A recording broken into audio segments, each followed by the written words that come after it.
All right, we are live. And welcome to the Rabyd Atheist. Oh, you know what? I am going to need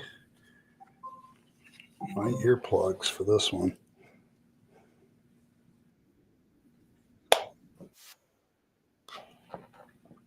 So there we go. Now I'm going to be able to actually hear the video that I'm reacting to. That's always good. But welcome to the Rabyd Atheist. I am your host, Ed Rabyd, a former pastor turned atheist, now compassionate anti-theist. And today we're going to be reacting to a video entitled "Why Did Jesus Have to Die?" by Jesus Film. It is, to be fair, it's the gospel message, but it's done very quickly and stylized and a lot of AI illustrations, so it should be a little bit entertaining. But as somebody who practices secular theology, I guess I can review other theologies. So there's that. Let's see who's here, though, first. Let's see if we got a roll call. We got Fred. Thanks, Fred, for being here. I Killed Earl's here. Outstanding. Martin. Oh, there you go. Let's see. Fred's, because we were talking about being fashionably late. Page boy haircut, flared jeans, and a paisley shirt, nearly 70. You got better. Okay, I'm glad you got better. But I don't want to imagine that. And neither does Martin. Let's see. Who else we got? I got to thank Fred. There you go. So I Killed Earl can be less bored. I get it. Waiting for a stream is always boring. I'm sitting back here waiting in the stage and I'm bored. But I like to start on time, or at least close to starting on time. Let's see. Oh, we got Evan. Good to see you, Evan. Appreciate you being here. Triple E. There we go.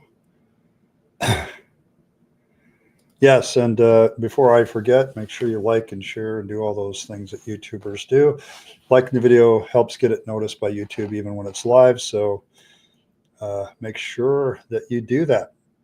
But today we're gonna react to this video. A couple other things of thanks. It's been a really good week thanks to one video, so I'm happy for that. It's amazing how one video can suddenly put you back into the average for a month, but that's the most viral video, or if you want to call it that I've had. And all I was discussing is the fact that there's a rise in pre-sup ideas is kind of indicative that, that maybe they're getting desperate. And there was a lot of discussion about that one, good, bad, and ugly. So I haven't had 500 comments to deal with in a long time. So it's been good. All right. Thank you, Triple E. Appreciate you too. I try to do in-depth dissections, but I will be fair. This is not a blind reaction. I have watched this one once. So I'm going to add it to the stage, and I'm going to have to really quickly shut it off because it likes to auto start. So there we go. All right. So you can see kind of got a little preview of the animation we're dealing with there. But this is, I deal with these kind of videos because I think when you're for two reasons. One, if you're deconverting, it's helpful to dissect the theology to kind of realize, okay, yeah, this is kind of silly now. But I think also, so there's also the aspect though of seeing, because when I'm talking to Christians as an atheist now, it's also understanding what the objections are. Okay, what are we dealing with when we talk about objections to this stuff? So, where did I see it? Oh, yeah. Yes, it's possible that the electrons are rabid. It really is. It really is. So we'll see. All right, let's get this started, and we'll see. We'll see where we go. Sin, the barrier that causes division between people, and separates us from God. Okay. I'm going to stop right there. Did anybody else notice the one big obvious thing is that he's starting with an unproven assertion? I'm going to say this about the gospel message. I think they really start in the wrong place anymore. You haven't even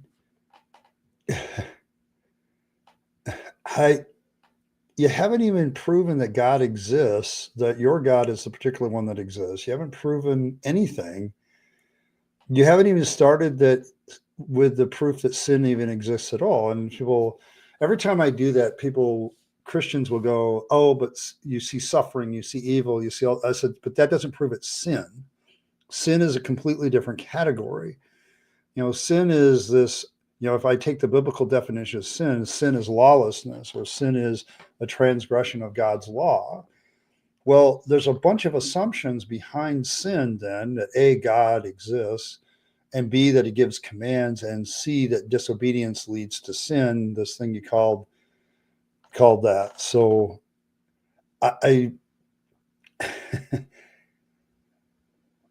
it's just that. It's these unproven assertions. And so the gospel message that he's presenting has already started out with a whole bunch of assertions that he hasn't even bothered to prove to the person. It's almost like there's a trick to this, it almost is. Yeah, it's okay, Evan.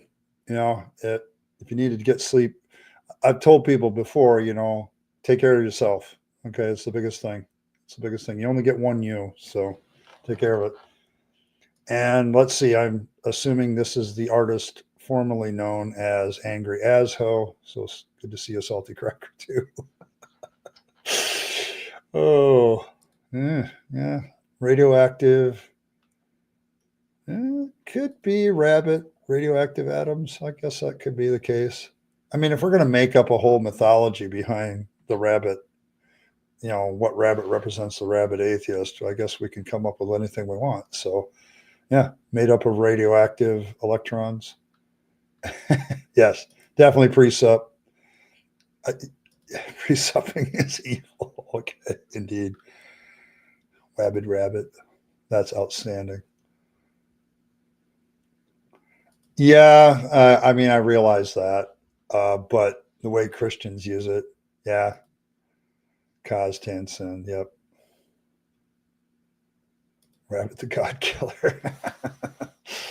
Oh man. All right, but yeah, already I'm reacting to the fact that you are just. If this guy is talking to me on the street, the first thing I'm saying, no, wait a minute. Well, you haven't proven to me that sin even exists and that it separates us from God. You haven't proven that there's a God in the first place, and you haven't proven that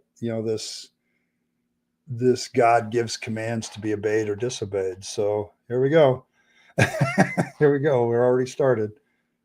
But okay, so sin separates us from God. I'm sure we're going to get a more full explanation of this one. So If humans are responsible for their actions and commit sins, why would God save them rather than expecting people to answer for themselves? now that is a really damn good question in a way, because one of the problems I have with the gospel message is it allows a lot of people to avoid personal responsibility for their actions. It basically, if you've done somebody wrong, you can get forgiveness from God, and then it's all okay.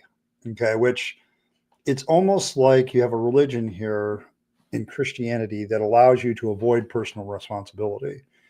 The only person you're ultimately responsible to is God. And so, therefore, whatever humans do, if you get forgiveness from God, who are human beings to condemn you, kind of thing. And I think that's become the real problem with the whole gospel message, is that it gets really crazy at that point, because I pointed this out to Christians several times on this channel over the years, and it's like, well, but but no, you're not. You're not responsible. You can't still say you're responsible if you're basically saying if God forgives you, then who is anybody else to condemn you? Okay, so and that message is bore out in like the life of Jesus with um, you know, with the woman caught in adultery, because he says at the end of it, does anybody condemn you? No. Well, then I don't condemn you either. And, whatever feelings you have about the truth of these stories, the way it's presented in the Gospels is this idea of Jesus, and later on in the writings of Paul and many others, is Jesus kind of allows us to advocate our moral responsibility and then hopefully move forward from there. But yeah, it's, it's so there's that. But so, oh, yeah, he basically does it, deciding who to annoy. So, but he can't. He's right. You can't change your name all the time. You have to like think about. Yeah, you can only change it over so often. So he's kind of stuck with it for a while. So that's hilarious. So yeah, it's quite possible if God exists that some of us are never going to be forgiven because of the bad jokes. So there's that.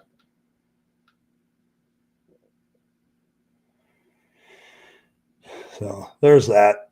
But yeah, the question's a very valid one. Why would God save us instead of facing our moral responsibility? So there's that. But we'll see. We'll see where he goes. Let's see how he answers the question. God is love, the giver of life. He created. Okay. 2 unproven assertions. God is love and God is the giver of life. Okay. So I always love how people who present the gospel assume people accept certain things. Like they assume that God exists. Okay. And so it becomes a real problematic whenever I hear somebody preaching the gospel or presenting it on the street. It doesn't happen to me as much anymore. People stay away. But it's I don't really I don't really get it anymore, because you're like saying, okay, God is love and God is the giver of life. Okay, so what does that have to do with anything when it comes to this problem? So it's it's definitely one of those questions that I just have so many problems with anymore. So it would you please prove those assertions?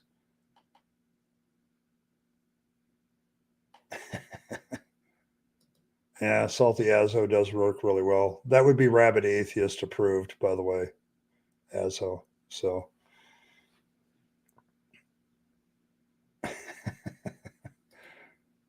used to have God with your ex-girlfriend, love and life. Okay, there you go.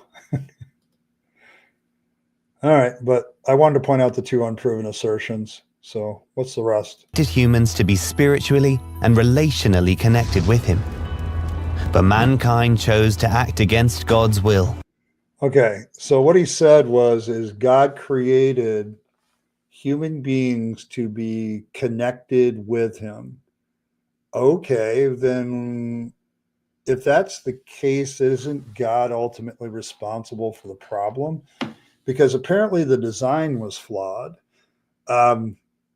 in that you created these human beings that are designed to be in relationship with you, but then they failed in that endeavor. I mean, if an engineer says that the main purpose of the design of this is to do this, and then that design fails, okay, I don't, I'm going to have to say it's a failure on the part of the engineer.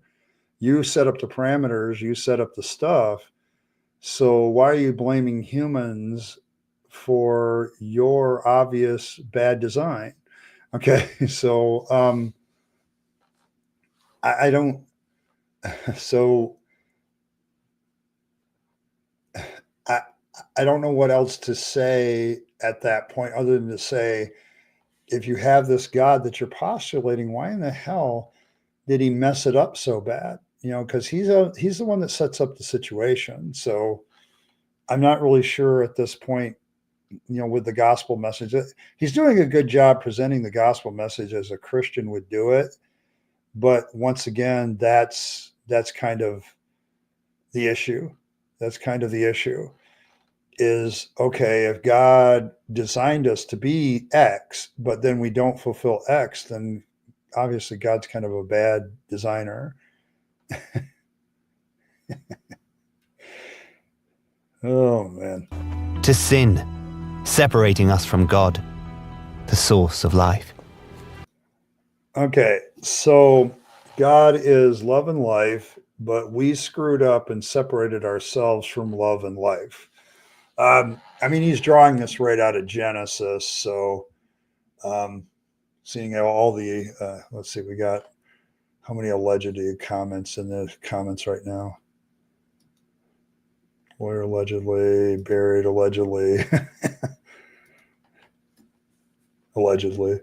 Yeah, but allegedly, human beings separated themselves from God. I was right before I got on the stream. There's this commenter commenting about how the Bible archaeology constantly proves the Bible and all this other stuff, and didn't have time to respond correctly other than to say that he was completely wrong. But one of the things that's really missing is the whole story that this is based on already.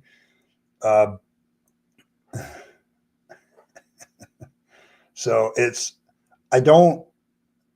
at this point, you're basically saying that the mythology is somehow true, but we have no evidence for the mythology. So I don't get where he's, the gospel message at this point always comes off the rails for me now, because I know Genesis is so poorly attested to. Like, there's no evidence for Moses, the Exodus. There's no evidence for the Tower of Babel. There's no evidence for Noah's flood. In fact, there's quite a bit of evidence against it.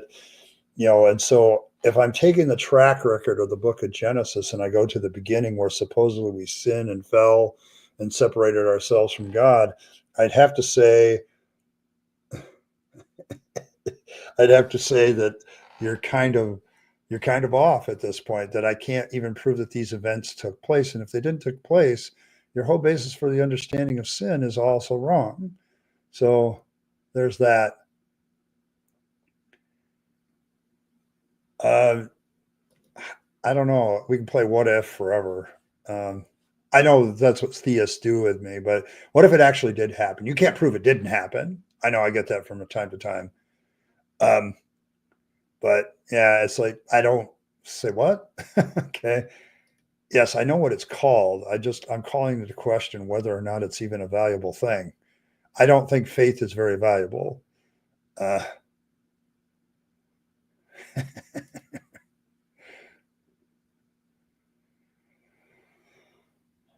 Yeah, it is the biggest problem that they now have, because I think most scholars, even people who want it to be true, have to say on the evidence that the first 5 books of the Bible are myth. There's a real large 95% myth to the book of Joshua, and even Judges are all these characters that many of them which can't be proven to exist.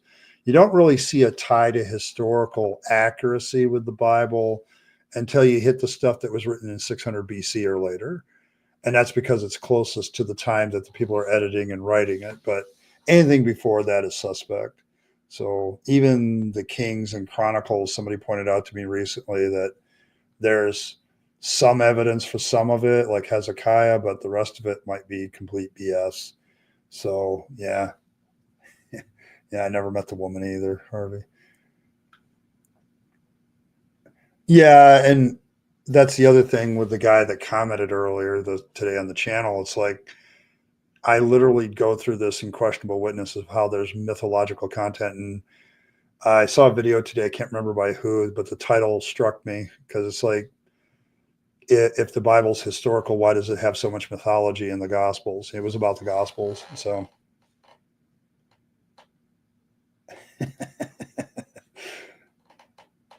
Yeah, there's 2 hour videos. I try not. I do 2 hour live streams sometimes, but I stay away from.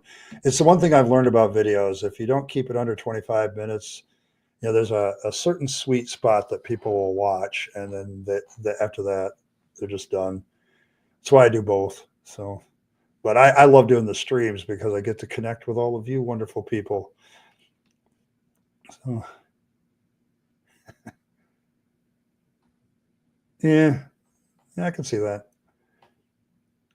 Yeah, yeah, Derek does a lot of things that I just don't watch anymore because I don't have that kind of time.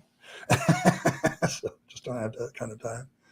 But so here we have our gospel presence here saying, even though God created us to have a certain thing, we screwed it up because we chose not to accept it. So that would probably be the flaw in the design, is giving us the ability to choose. So, maybe free will wasn't such a great idea after all, because if you don't give us free will, then none of this happens. So there's that. But let's see where he continues to go. The nice thing about a short video, there's that. So Sin was passed down from generation to generation like a virus. okay, why? See, this is the one thing that has always bothered me about the gospel presentation is they move sin from being disobedience to God to being a state without explaining how that works. And, I know that there's a lot of people who have tried to explain how that works, but I'm trying to figure out why children are responsible for the actions of their parents. Okay, it's always been something that's a bugaboo for the gospel. It's really a bad, thing about it. It's um, why is it that Adam and Eve's sin gets carried out to the rest of humanity? Is really, you're constantly being blamed for the actions of your parents, but it's like, how does that work? It seems to me if God wanted to do a real good system here, he would have left the Garden in Eden intact. And once people make the choice of which tree to eat from, he would then say, leave the garden. It's like, and then people can either choose the knowledge of good and evil, or they can choose eternal life and make that choice themselves. But he immediately puts all the rest of the human race into a category because of our ultimate so-called parents. And now the sin gets passed down like a virus. And it's like, okay, so how does sin change from being an action of disobedience to God to being a state that is like a virus that causes all of us? It's like once Adam and Eve, bit the apple, suddenly the apple corrupted them, and any children they have are going to be corrupted. So how is that flipping fair to the children? How does that work? How do you blame kids for something that their parents started? You know, yeah. It I think the thing with some people who don't get me wrong, I love Myth Vision from time to time because he does delve into some of it's just I don't have to know it's myth to know it's bullshit. There's other things that I can look at it and say, yeah, the Bible's bullshit. Okay, but I don't have to see how it's connected to mythology to do that. I just have to see that it is mythology and it's making claims that don't work. But yeah.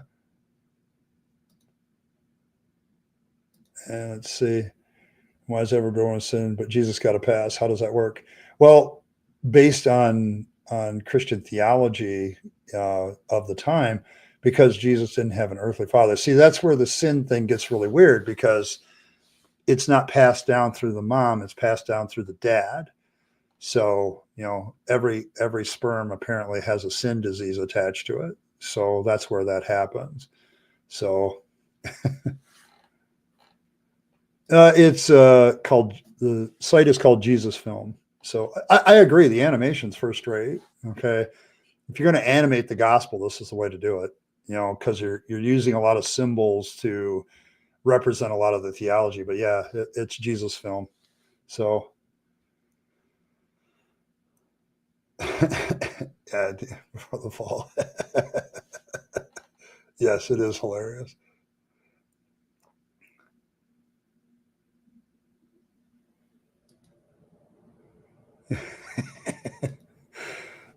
there's that. Yes, but that's the issue then, because this is why the Catholic Church also made her immaculately conceived. Like she didn't have an earthly father either. So her mom also did a virgin birth thing, but that's not even in the Gospels, but that's the doctrine that Mary was also sinless. So, and it does solve the problem of Jesus's lineage being sinful, but the problem of his sin is connected to every man. The moment man or woman, and every human being, then the moment that person gives birth to it, then like a virus, it automatically goes to them. So even if God was the father, unless God's semen is such that it wipes out viruses, maybe that's a better way to attack it. So, it might be that.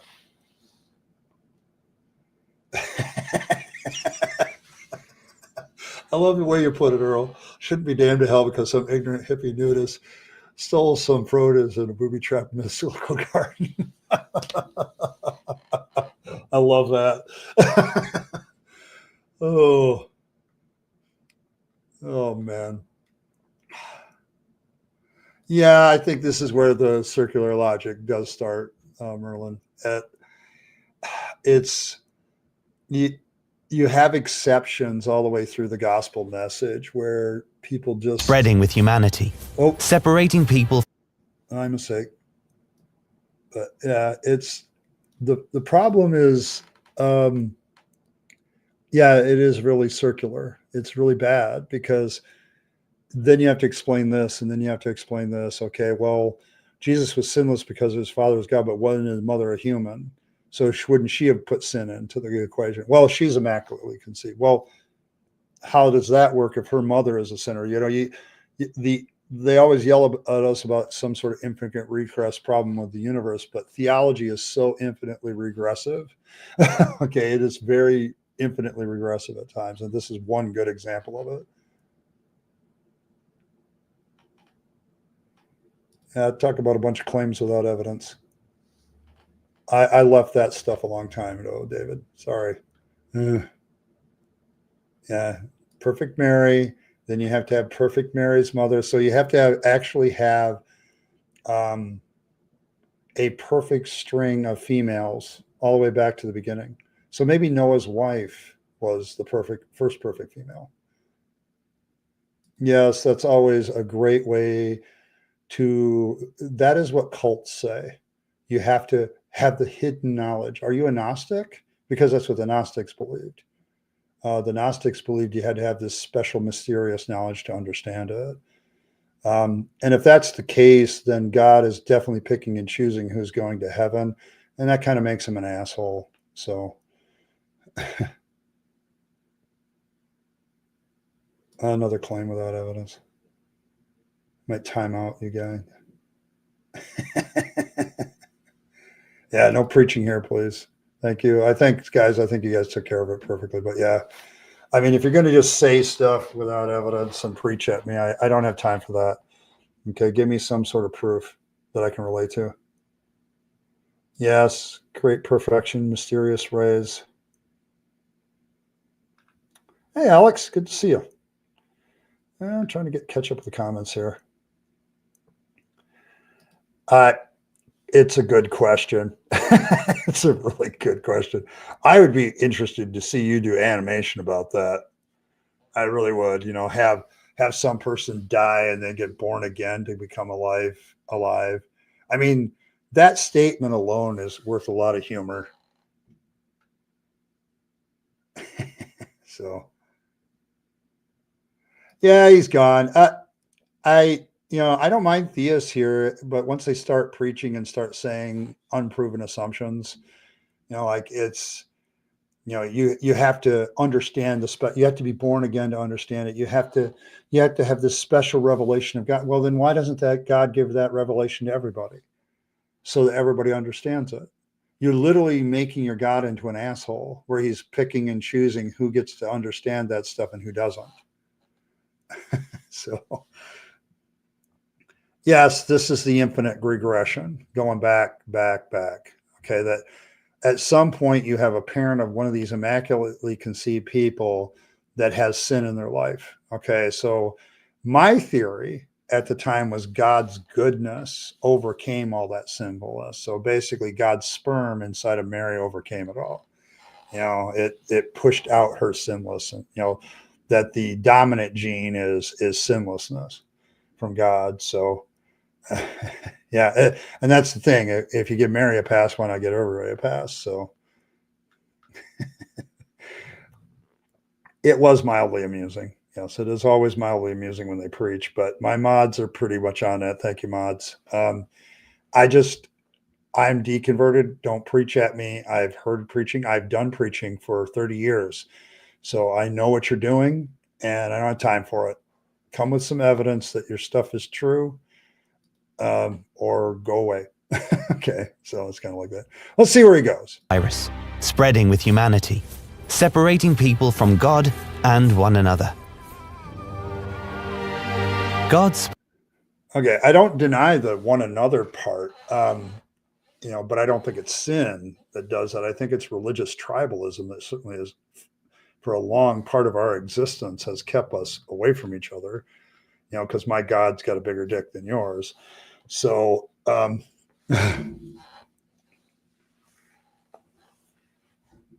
yeah, I mean, I agree with you that the whole religion thing has definitely been one of those things that has separated us. Um, I mean, ancient Palestine is a good example of everybody's God being used as a justification for beating each other up. It's funny that the biblical God acknowledges that there's other gods in existence. Have no other gods before me. That doesn't make sense if there is no other gods. Okay. So it's like, it's that, but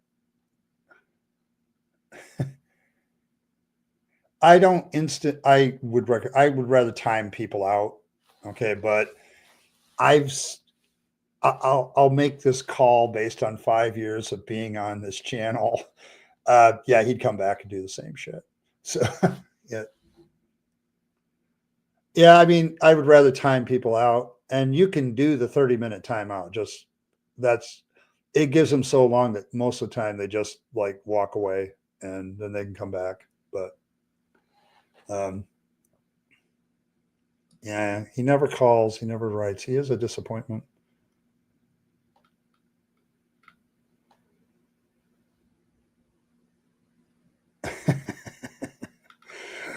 Oh, rude.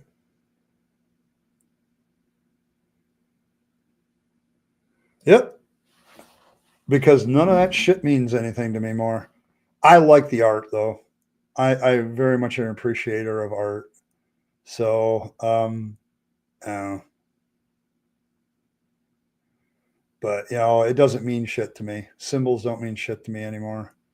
That's the funny thing about becoming an atheist. All this superstitious nonsense just disappears and you can just enjoy it for what it is.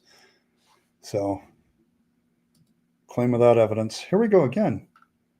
Just a warning, you can get timed out here for just stating stuff without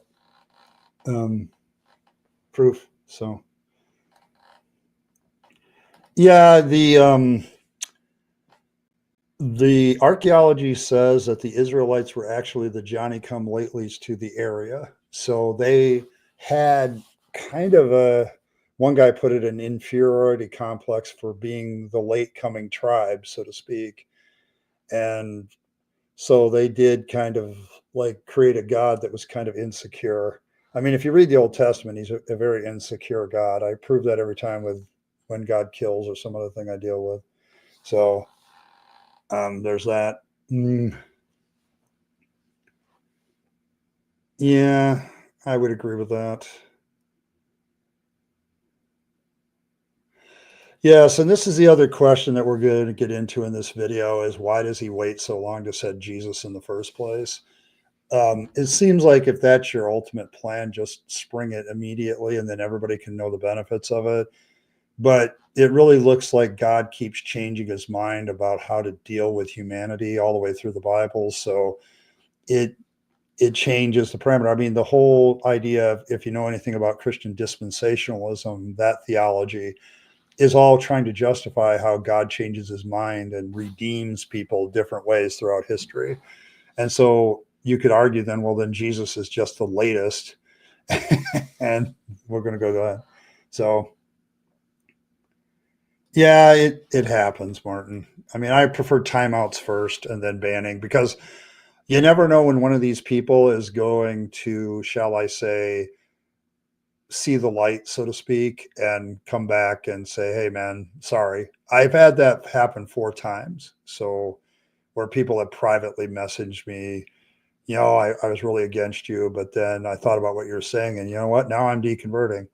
So, I mean, you got to remember this deconversion thing, it's a slow burn. It takes a while sometimes. It took me 20 years. So, there's that. So, yes. And this is my point of, I get this shit about, I got Odin over my shoulder as Ravens. I got, I'm wearing Yggdrasil today. And I get this, well, but to me, once you get rid of the superstitious nonsense, I can just appreciate it. It looks cool to me. And I've always thought the one painting of Odin was cool. And so I decided to get a copy.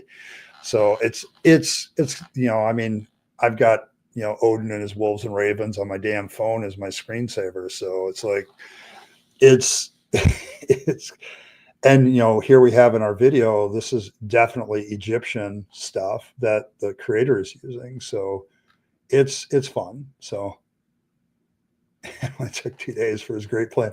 Yeah, I would be impressed with how quick the turnaround for humanity was if it actually had been 1 or 2 days. But spending thousands of years trying to fix this shit. Yes, God needs a therapist and meds. The Old Testament God certainly does. All right, well, let's continue. But yeah, I agree that religion has definitely separated us. Spoke through his prophets, giving new commandments and opportunities to follow his law. But the people always fail. Well, then maybe there's something inherently wrong with the commandments. I mean, if God understands humanity and understands that he has this sin problem, it seems like, okay, God would have understood that this virus known as sin was the problem, and that no matter how much he gives commandments, that it's not going to work. Wouldn't he, in his foreknowledge, have known that none of this was going to work? So why don't we skip the shit that doesn't work? Okay. And go right to the stuff that is going to work. Okay. It's like, the thing about theology is you can usually, if you postulate the omni God, usually there's a problem with every theological statement that I've ever read with one of the omnis. Okay. Like this statement that, he keeps giving commands and people turn away. Well, wouldn't he know that in his omniscience that everything he was going to try was going to fail? Okay. And so why don't we just skip to Jesus, because we know that's going to work.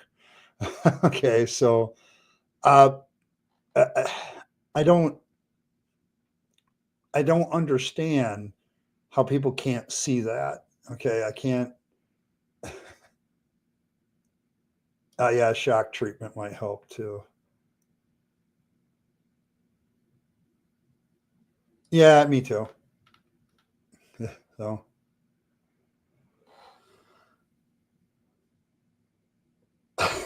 the old story was no longer. I think when we get to the end of this video, that might be valid. It might very well be valid. But my point here is like, dude, if it's not working and God knows that it's not working, why wouldn't he just skip to the end? Where he knows one of his plans is going to work. And we can even question that when we get there, but good grief. The price of sin, of separating ourselves from God, is death. Since God is perfectly just, he couldn't simply ignore or forgive humanity's sins. Why not? I've never understood the logic here. Because God is perfectly just, he has to punish all sin, but all sin, regardless of level, deserves death. So if I steal something and some other guy murders somebody, we both get death. I have never understood the logic here that says all crimes get the same punishment. That's an action of a tyrant, okay, that just doesn't want.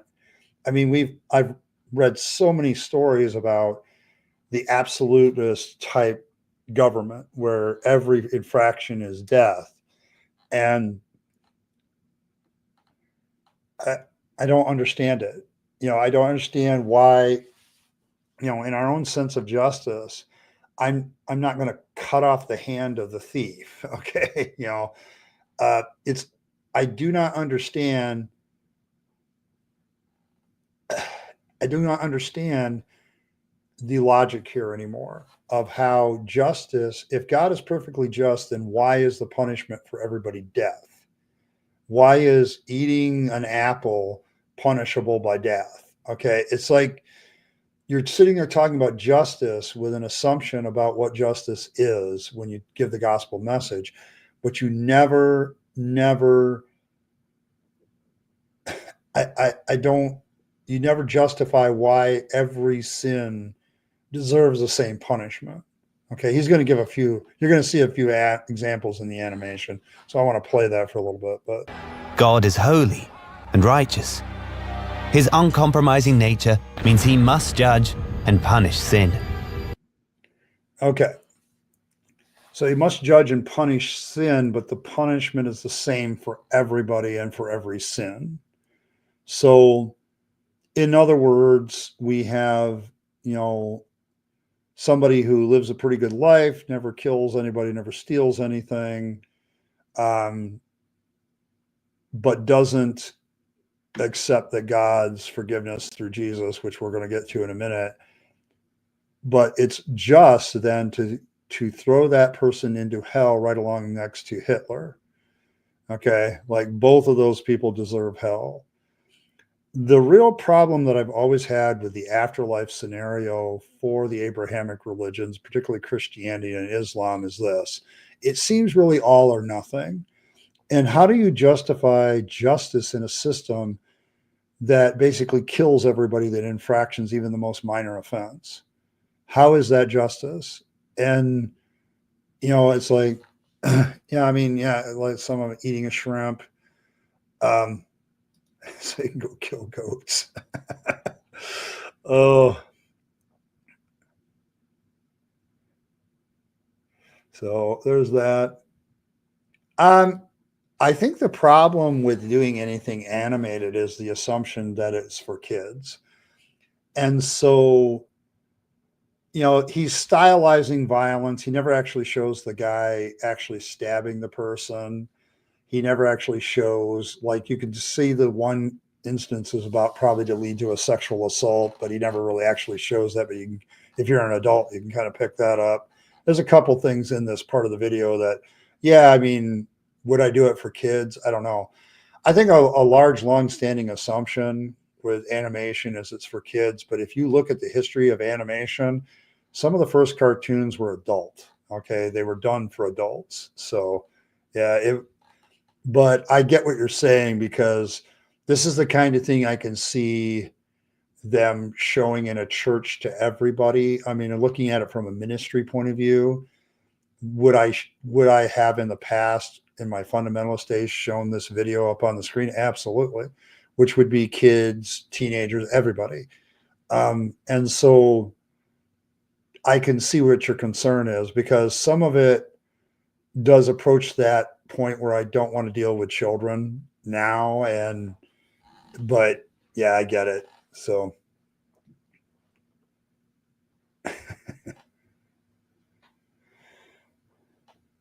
shrimps are also proven gay. I suppose that's true. Alphabet shrimps. Yeah, there you go. Yeah, me too. Because that's where he's going to go. He's going to go to avoid the eternal punishment of hell. You got to do X, Y, and Z. So another claim without evidence. So that's a theological assertion. So, but yeah, I agree with you. This is something I think most ministers would probably show in their churches, probably during a service. if I look at it. And so there is some of the content that I would probably shy away with children, but yeah. My denomination is atheist. I don't have one. Okay. I look at the gospel message as kind of a nonsensical nonsense. God dies to appease himself for the rules that he created, for the situation that he created, and somehow can't just forgive us. Yeah, it seems kind of stupid. So there you have it. Yes, and then they scare you into following the rules. And this is why they do it with children, because hell is one of those things that can easily frighten a child and make them run to something that, and a child's mind does not have the ability to weigh out stuff. So there's that aspect of it. So,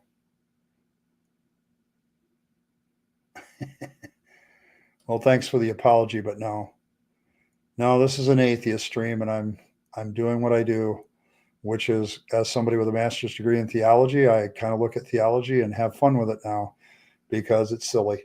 So, yeah, we're a lot of us are deconverted. So,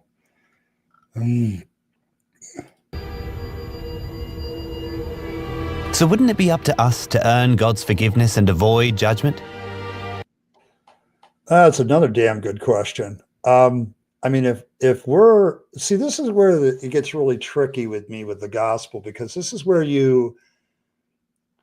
we're responsible, but we can't do anything about it. So how can we really be responsible?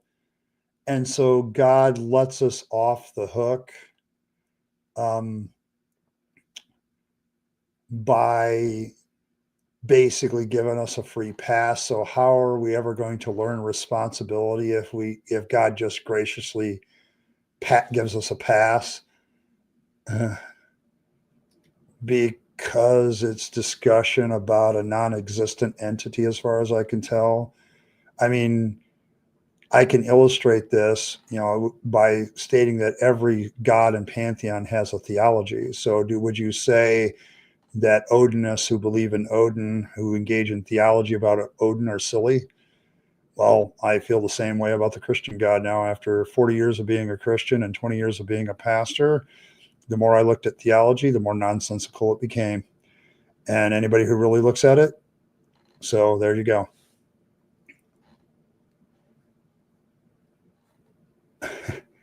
Actually, it says blasphemy against the Holy Spirit, which would be technically speaking ill of the Holy Spirit. So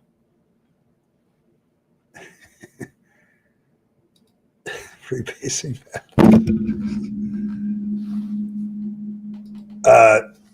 No, you can't.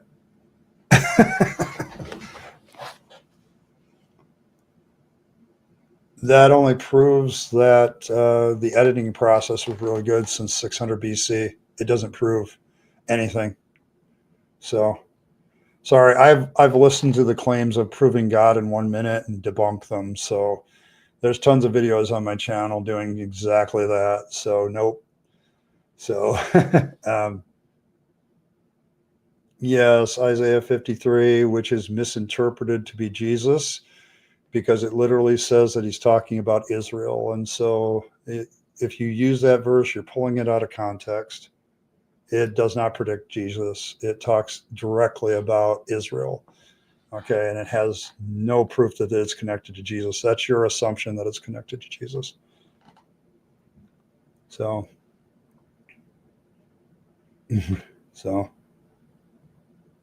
because if you take Isaiah 53 in context, which includes chapter 52 and 54 and all the rest of it, it is literally talking about the nation of Israel at Isaiah's time. So and it's using analogies to bring that. It is only, not to mention the fact that the whole gospel account of the crucifixion and how it fulfills, suppose Isaiah is written post hoc. So it's very easy to write a narrative that fits a certain Isaiah 53, but the gospel writers, I don't really think, mention Isaiah 53 except in a few verses here and there. But you're literally pulling it out of context. Okay.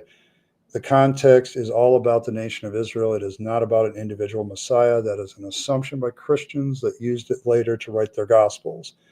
The Gospels, I would say, are also very questionable because we don't know who wrote them and where they got all the stories. We don't know either. So all of that is conjecture, okay, and speculation. And I'm not going to base my life on conjecture and speculation. I read out Isaiah 53. I was a preacher for 20 years. I preached the damn passage. Okay. And I can tell you, once I realized I was pulling it out of context and that there was really no justification for the gospel writers to connect Isaiah 53 to Jesus, yeah, that's when it started. There's a lot of reasons this fell apart for me. But just to say it, yes, they do mention Isaiah, but I think they do so improperly. Sorry, if you read the text of Isaiah, it isn't talking about an individual, it's talking about a nation. And so it's not really a messianic passage. Sorry, it doesn't prove a damn thing other than people are very imaginative when they take Old Testament prophecies and post hoc connect them to their gospels. Okay, so there's that. I am not rejecting Jesus. I am rejecting the church's doctrines and theologies about a possibly mythical character. Sorry, the Gospels very much are made up in a lot of respects. And I literally do a series called Questionable Witnesses, where I go through the life of Christ and have been going through the life of Christ for a bit now, where I literally point out how questionable the entire story is.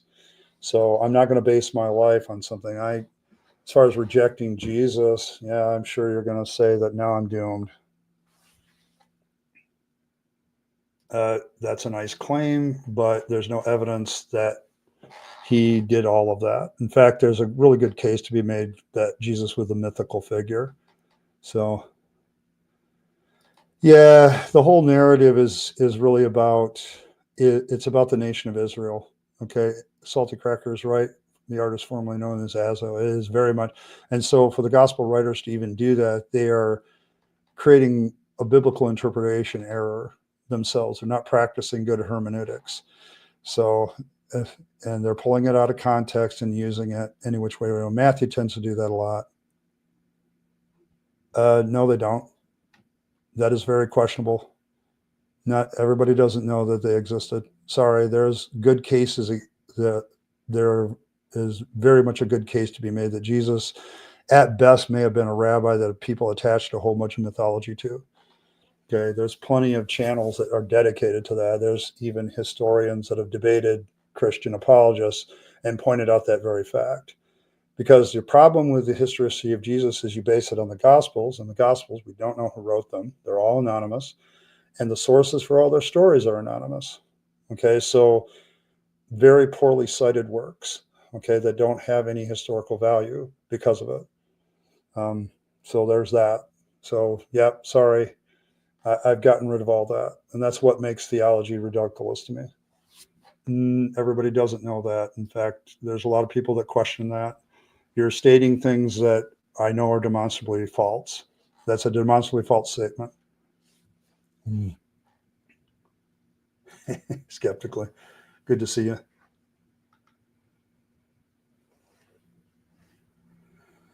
So, yeah, it's possible to say that he existed, but that's as far as you can go. And I kind of straddle the line between mythicism but the Gospels are very poor historical records, and that's the biggest problem. It was a problem I had as a theist and as a pastor, and somebody tried to explain it, and somebody who taught the life of Jesus many, many times. So the more I studied it, the more I looked at it, the more I realized that the Jesus accounts in the Gospels could very well be completely made up. And you have Mark, who writes his made up account, and then Matthew and Luke take his account and add some stuff to it. And then John just decides to write some completely off the wall shit, but kind of loosely connects it to the other Gospels. So it's a very good case for a building legend, or people are just adding stories and adding nonsense to it all along the way.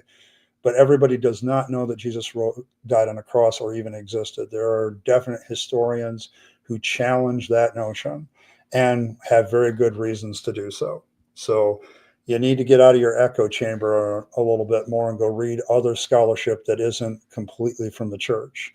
Because I'm going to tell you right now about church scholars, they will never write anything against their faith because they've signed stuff that says if they do that, they lose their jobs. And so biblical scholars have a absolute reason, motivation to lie. Okay, they don't want to lose their jobs. So it's sad but true. And as once I realized that, that's another part of Deegan. So there's that. Yeah, Azo's doing a pretty good job with the stuff. Yeah, see, he's quoting stuff that proves my point. The problem with Isaiah is talking to the nation of Israel. He is not talking to an individual. He's not talking about an individual. So, sorry, Isaiah 53 is a descriptor, like a very good descriptor of things of what Israel was going through, according to the writer of Isaiah. And what Christians do later is Matthew basically is post hoc saying, okay, I want all these prophecies to be fulfilled. So you literally could see where he could write a story around every prophecy he wants fulfilled. And if he's drawing from the oral traditions, there's a ton of stories that he's taking in and a ton of stories he's leaving out. And, that's editing. Okay, so well, there's that. Hey, left-handed Jedi, good to see you. I have a question. Is there a right-handed Jedi, or is that all the rest of them? So, yes, this is the problem with Isaiah. John makes a very valid point here. It is poetry, okay? And because it's poetry, you can do anything with it. The one thing I've learned about poetry is because it's more of an expression of feelings and emotions, you can definitely do anything with it. So, yes, he says that a lot. Okay. And you got to remember, he's writing after the fact. So he can pick any story of Jesus he wants to fulfill the scripture. It's not an honest historical technique. So there's that. You call him righty. All right. Fair enough. Well, let's get on with this. We'll never get done with this. I mean, I love the gospel. I love the animation, by the way. The guy did a pretty good job of animating the concepts that he wants to get across. It's just the concepts I have a problem with. The problem is, humans can't keep God's commands. We can't live without sin. And we can't redeem ourselves. Well, that is the problem, isn't it, though? But whose fault is that? Okay, people can't keep the commands of God. Doesn't that indicate something about the commands of God, that maybe they're shit? Okay, it's like God creates human beings, knows that they're going to fall into this sinful trap that they can't get out of, but still does it anyway. Well, whose fault is that? And then continues to give commands that they can't fulfill. Okay, I mean, I do not understand how this is mankind's problem. If they have a disease called sin that they can't get over, which puts them in a position that they can't obey the commands of God, and then God keeps giving commands and then judging them for it, that's kind of a shit situation that God's putting humanity in, isn't it? I just don't get the logic here, that you can't see the fact that if human beings have this sinful nature, then no amount of God giving commands is going to fix that, especially if he gives commands that they can't even meet within that sinful nature. And so it seems to me that God is the one springing the trap and making the situation into what it is. So that's kind of the way it is. When I hear statements like this from people presenting the gospel, it's like, well, whose fault is that, though? If God keeps giving commands knowing that they can't be obeyed, that's kind of stupid on God's part. So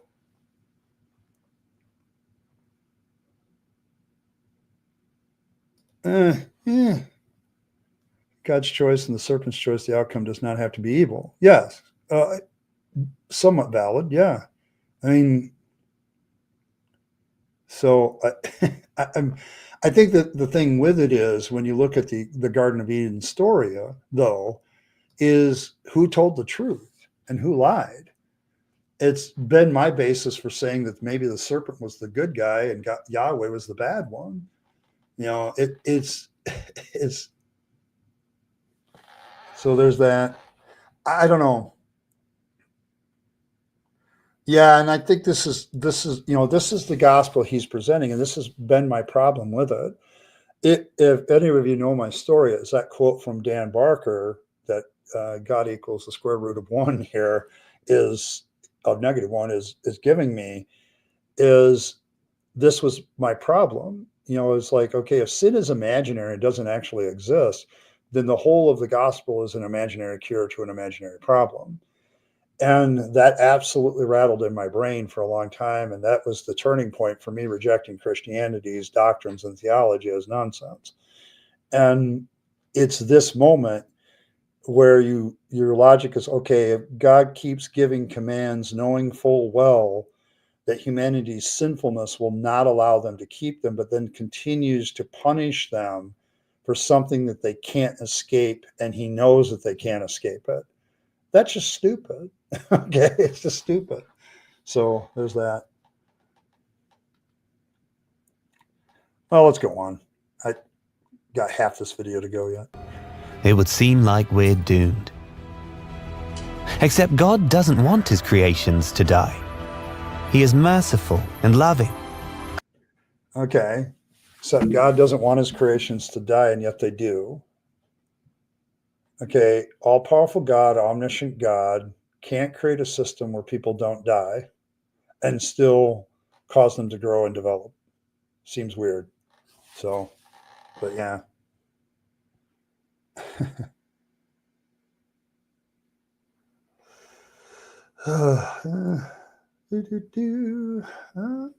Chat's pretty quiet. Here, let me get yeah.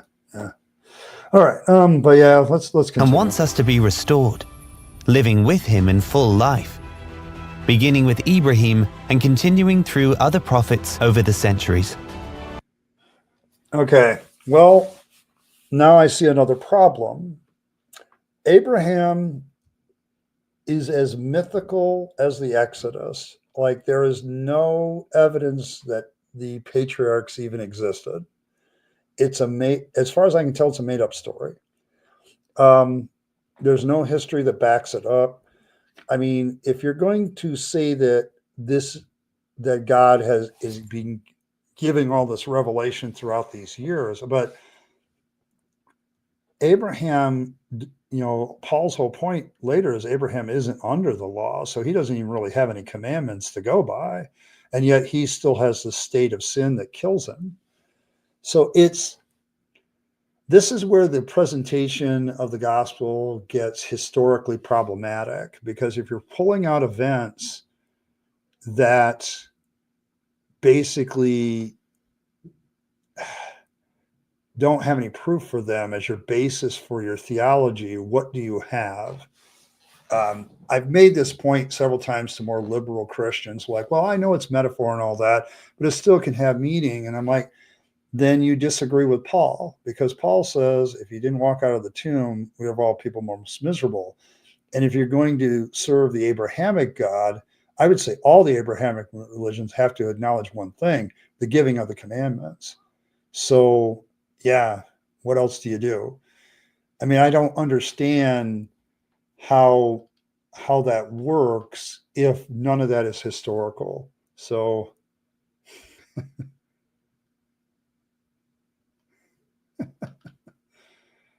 it seems legit.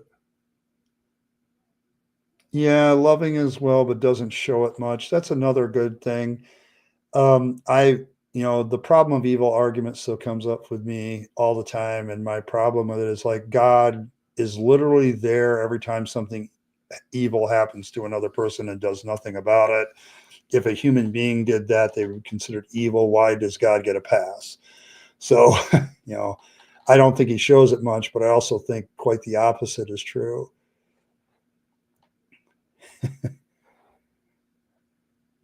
Yeah, they did offer human sacrifices. They kissed calf idols. Yeah.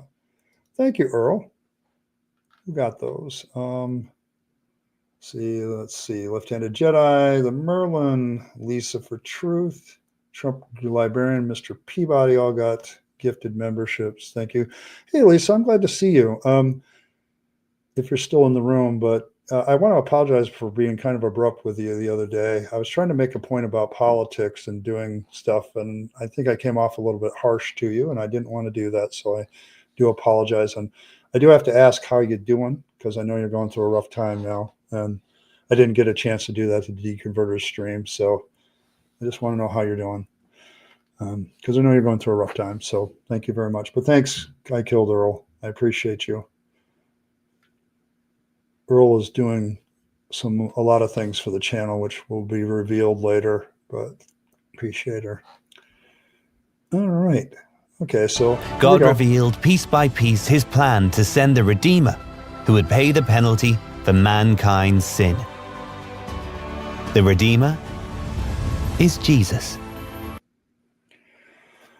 I would say if that's true, the piece by piece plan is very disjointed, and he doesn't do a very damn good job of it, because nearly everything that says, oh, this is redemptive. I mean, we just had this discussion with this theist in the room about Isaiah 53 being Jesus. But when you look at that passage in context, it's not talking about an individual at all.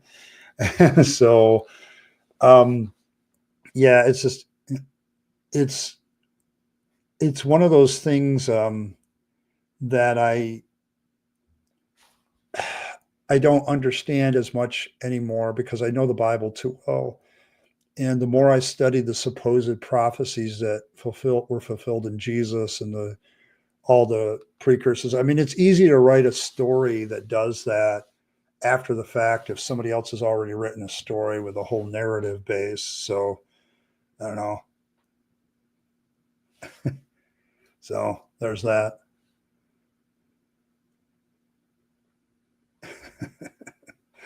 Oh, you guys are having fun in chat already.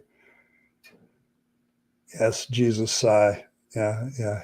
He's always the answer. Don't you know that? You got to just accept that by faith. That's all right. Listen, I want to make this abundantly clear. I am no longer a pastor anymore. So if you got to make a choice between renewing your membership to the Rabyd Atheist and doing what you got to do what you got to do. Okay. I am not, if I am ever the cause of somebody's problem, financial problem, I would feel very bad about that. I do not do that anymore. So make sure you take care of yourselves. Okay. It's never occurred. Yeah. Yeah. So there's that. Dutch guy here with a bad brain. Yeah, I'm Dutch too. I have Dutch ancestry. My grandmother was completely Dutch. So her parents got on the boat way back in the 1800s and early 1900s and came over. So have connections with the Netherlands. So. So Jesus. So Jesus is the answer. Okay. Should I sing Andre Crouch at this point? No, I think we'll skip that. We'll skip that part. It is deeply insulting. Yes. I'm very deeply insulted. I'm not very angry all the time anymore. I'm just disappointed. Every time theists talk, I'm just disappointed more than I'm angry anymore.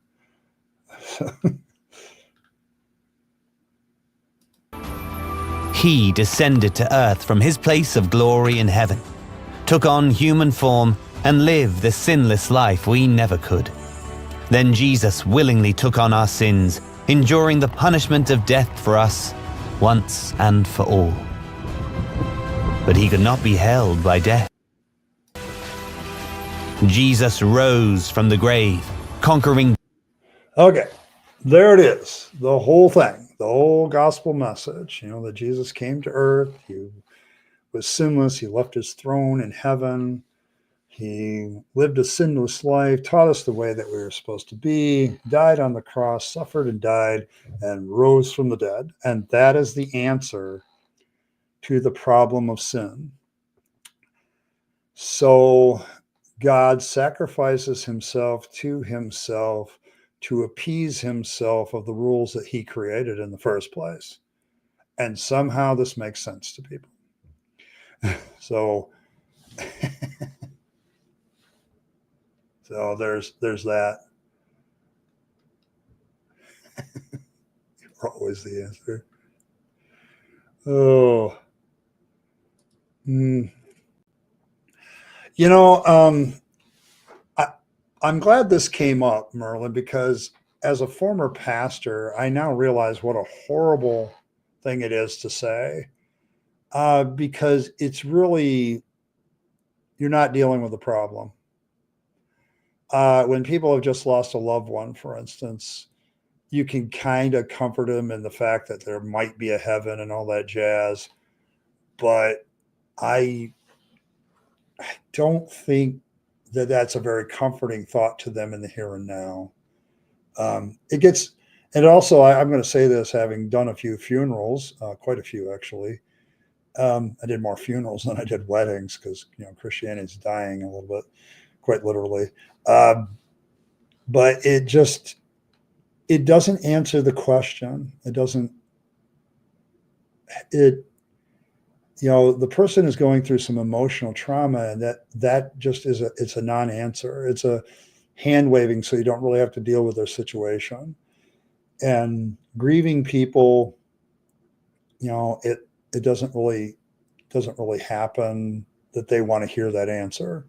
It's a terrible thing to say through somebody going through a tough time because it's not really an answer. Okay, it's passing the buck. So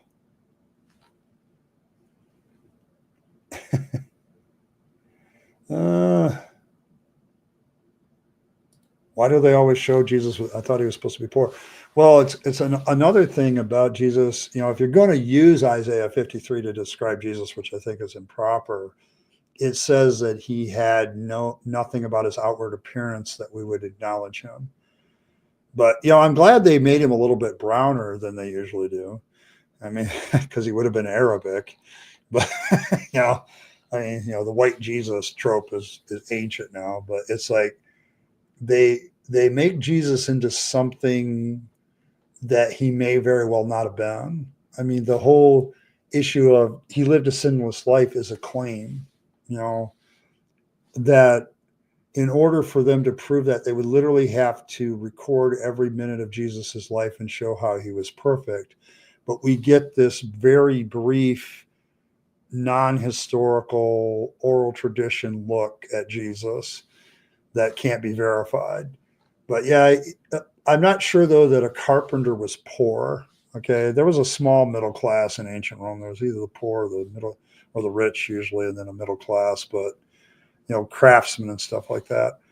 The other theological point Left-Handed Jedi kind of points out is it's a very inconvenient weekend because the more impressive story would be that God takes a part of himself, puts it into Jesus, and then Jesus sacrifices himself permanently, basically dies, truly and genuinely ceases to exist so that humanity can continue. Then that's not an inconvenient weekend. That's a genuine sacrifice by a deity in order for people to have eternal life. But the fact that he rises from the dead does make it just an inconvenient weekend. This is one of the things that really bothered me for a long time. It's like, but how is that truly genuinely suffering for God? Okay, if you know that you're going to come back to life, what's the problem? You just got to go through a hard time for a little bit. And I get the challenge of that. There's nothing wrong, nothing good about going through a hard time, but how the hell does that work when you rise from the dead? You're back as you were before. I remember somebody saying, well, it's an altruistic event. I said, no, it's not, because they even say so. Because Paul even says that Jesus didn't do it necessarily for humanity. He did it to give God glory. Okay, so God is doing all these things to himself to give glory to himself. So, hooray. So,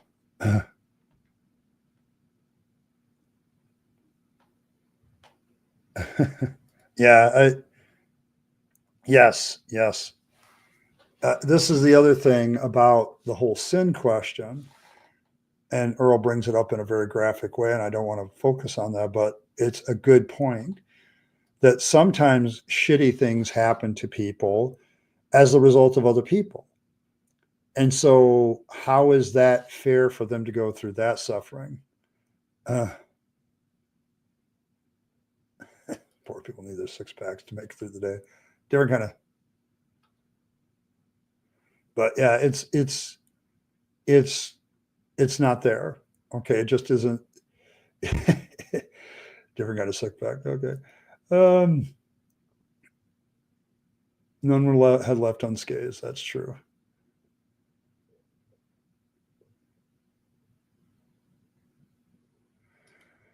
Yeah, well, that's good. So there's that.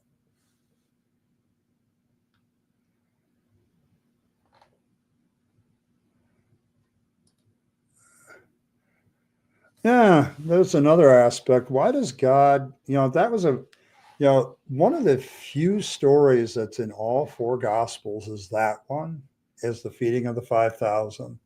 It's the one place, and I think it's the only place, where you can say that the Gospels all cover the same story. And the weird part about it is, if he can do that all the time, if he can do that as a miracle, why can't he do it all the time? You could literally eliminate starvation with this kind of miracle all the time, but he doesn't do it. Okay, people starve, and that's a horrible way to die, by the way. And God does nothing about it. He sits in the corner and watches them starve to death. So that's kind of one of the points of it.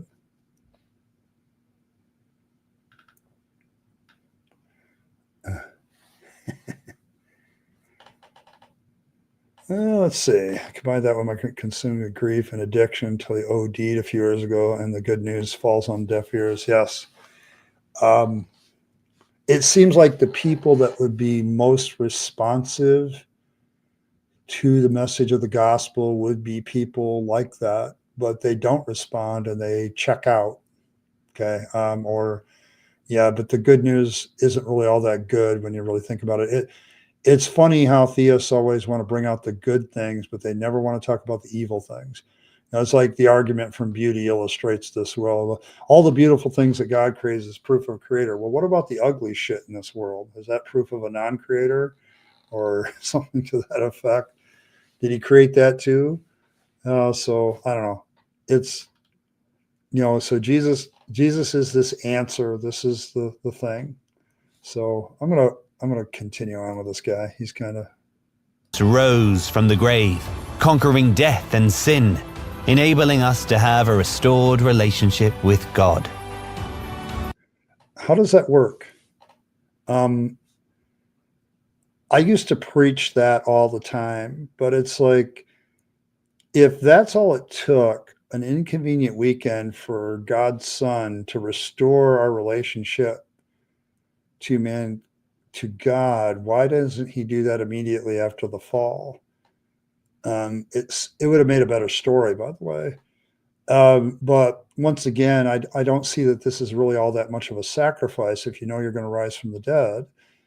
And how exactly does that, you're basically saying your God accepts a human sacrifice in order to appease him.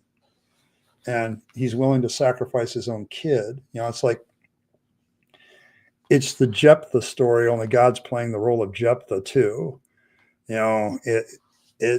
He's, I'm going to sacrifice something I love in order to save people, even though I could just wave my hand and end the problem. So, I mean, that no longer makes, that doesn't even make sense anymore.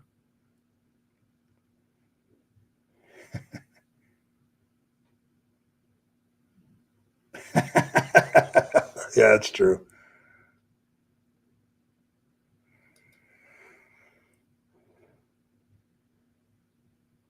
Yeah, I mean, that's the problem with scripture and context too, but you can make it, the real problem with Hebrew is it's very poetic, and a lot of it waxes poetical pretty quickly, especially when they write it. Spoken Hebrew is a little bit different because it gets real practical, but you get the idea that certain things are acceptable to God. Instead of convincing the people of Sodom and Gomorrah, by showing up and being God to them and saying, see, I'm demonstrating to you, you need to clean up your ways and fix this. He just nukes them. His whole solution to a lot of problems is just to to get rid of it. So, what is the metaphor for? Is something that you're asking. That's a damn good question. But yeah, this is another point that Abraham had to think that it was acceptable to sacrifice his son, that human sacrifice was acceptable in order to even contemplate doing it in obedience to God. So you can't sit there and say that God hated child sacrifice if the concept is accepted by the patriarchs in the story. So that's kind of an interesting point to be made. God loves us. And because humans aren't capable of restoring themselves, Jesus redeemed us from sin and death. Okay, so humans aren't capable. Well, then why give the damn commands to create more sin in the first place? This is one great argument that I would have had with Paul, because it's like Paul says, through the commandment, sin became alive and I died. Well, then fucking don't give the commands. Okay, why don't we just not have the commands in the first place if people aren't going to be able to keep them? It seems like a setup. Then God turns around and sends Jesus to give more glory to himself rather than to actually help humanity. Okay, so the gospel message, getting Bernie Sanders vibes now. Okay, that's fair. That's fair. But this is where the gospel message is like, okay, then why doesn't he do that ahead of time? And if human beings can't save themselves because sin puts them in a pickle where they can't save themselves, then don't give the commands in the first place, and then they won't get in trouble.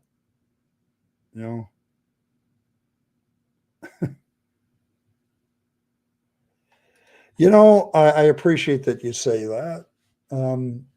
Because I have the same view on my parents, who are both people of faith. The thing is, even though were both people of faith, there were influences that they had on me that are still very positive. And I know that, yours is kind of the opposite situation, where you look at a bad example of a parent maybe and come out of it with better compassionate humanism. That's a good thing to realize. I think a lot of times we dismiss, certain people because they did awful things at the end or killed themselves or whatever. And you need to realize that you can find some lessons for yourself and all that. So I appreciate that you learned that. I do.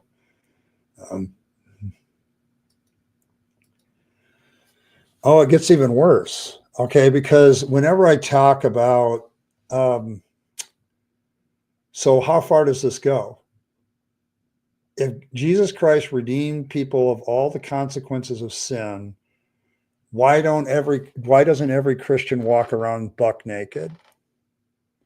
Because one of the results of sin is to be ashamed of one's nakedness and have to wear clothing. Okay. And the moment I bring that up, well, that's different. I said, but it is a consequence of sin if you read the story.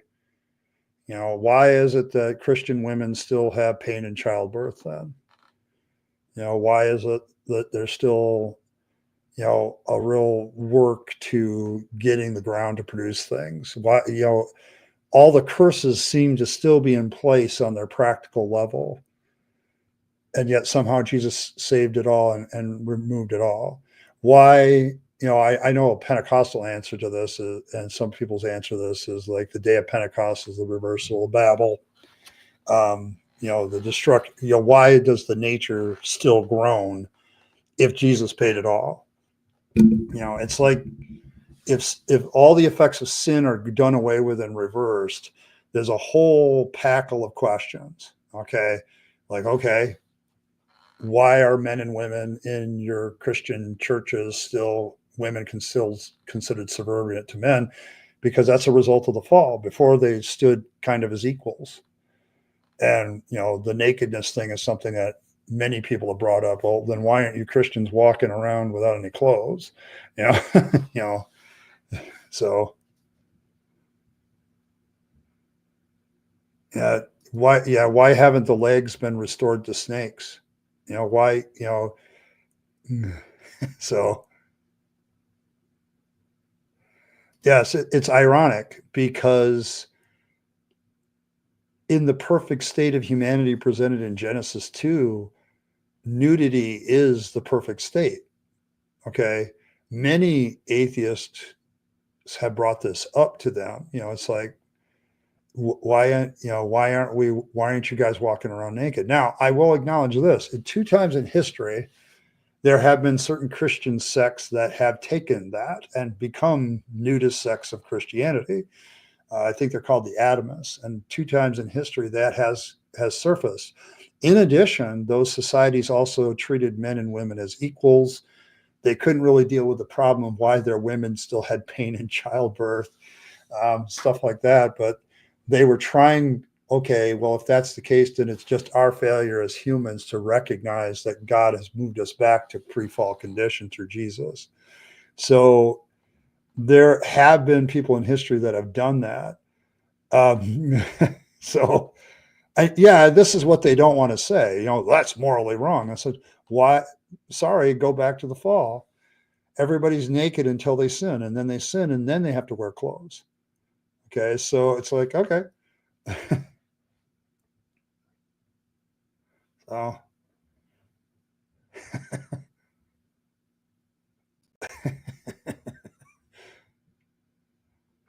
oh, you guys are great. But yeah, it's a valid question for me. Okay, if Jesus paid it all, then why isn't it back to like pre-fall? Why isn't that the case? Oh, he's got to come back again. Well, isn't that the way with all religions, that we got some other final solution down the road and we're going to kick the can? I am the Rabyd atheist. I am an atheist who supports people in their deconversion from Christianity. And I also seek to normalize atheism because Christians have a tendency to get it wrong a lot. So, but that's kind of what this channel is about. I'm a former pastor. I'm a former Christian. I am now an atheist. And so I spend a lot of time talking about Christian doctrine and why it's silly. So if that's not your jam, you're more than welcome to go somewhere else. If you're willing to listen and hear me out, you're more than welcome to stay. So, but yeah. So at this point in the video, I'm kind of asking, okay, if Jesus paid it all, why aren't we back to pre-fall conditions?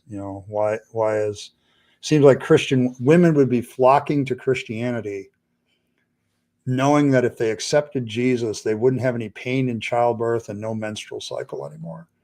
That would all come to an end. And women would be lining up for that shit. Getting rid of the shame of nakedness. I can see a whole bunch of people trying to run for that. Just having it's funny how Jesus is supposed to end all the effects of sin, but suffering continues to exist, which is a direct effect of sin, according to the doctrine. So, it isn't really any. Maybe about rabbits. That's a running joke here on the channel, for those of you who don't know. So, Jesus did not fulfill much of anything, except in the mind of the people that wrote about him afterwards. Yeah, he also made a few prophecies that didn't work if you believe the stories. So, this generation will not see death until I return. That one in particular, probably what you're thinking of.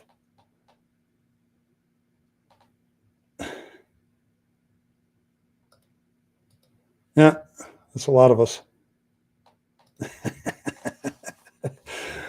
Oh, I know. BS was here earlier, and he's the one that kind of did that to me. His thumbnail is legendary. You should go check out B.S. Lewis's channel and that live stream of mine. The thumbnail is worth the trip. It's absolutely funny. So,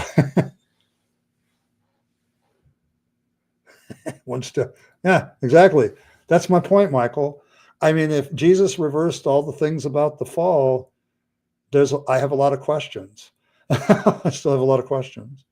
Oh, that'll all be done later. Okay, so, but that's not shown in the end times event. You go to the book of Revelation, God hands us all a white robe.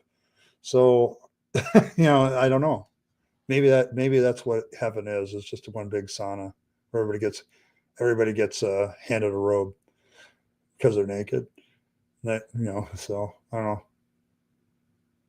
Yeah, you can look up that link. It's hilarious. But the thumbnail on our live stream is hilarious. Once I saw it, I knew I had to tell him to do it. It was just absolutely funny. Yeah, I'm just saying, Earl. You don't have to wait till you come home from work, for you ladies. So, all right, let's finish this up. So that we might be saved and live with him. Now we must accept the sacrifice Jesus made for us to enjoy the freedom of a restored relationship with God. Okay, terms and conditions apply. Okay, this is where it becomes a sales pitch, and I will openly say that the whole gospel's message is a sales pitch because it's always terms and conditions apply. So Jesus's sacrifice only works if you believe it, if you put faith in it. Okay, otherwise it doesn't work. Okay, so there's that. I mean, this to me, as a person who's worked in retail a lot of years, I can't tell you how clear the sales pitch is to me here, because it's I've given you this whole message, and now you got to accept my terms and conditions. You got to have the relationship with Jesus. Now, I will admit that that's probably one of the easiest terms and conditions you can have, because all you have to do is create an imaginary Jesus that's in your own image, and you can know the truth of salvation. So I find it absolutely hilarious at this point how I look at this. Yeah, I mean, I don't really know Jesus. I don't know the guy. I mean, and if the stories about him are true, all the stuff in the Gospels, then I have some reasons to distance myself from Jesus. He's much like his dad. On occasion, he's a hothead, and he has a problem. I don't know if you ladies were dating Jesus, would he have a few red flags? I would like to know a woman's perspective on the red flags that Jesus would give you. Okay, if you were going to date him, if you're going to enter into a relationship with him, what red flags did Jesus have? That's a good one for the chat. I'll keep running this stream for another 10, 15 minutes to get that one. So, oh,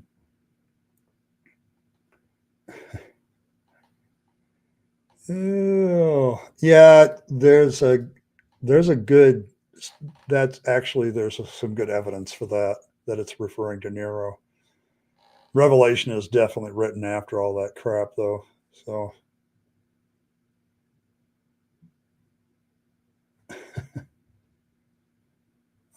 hey, you know what? Fair. Okay, gay men.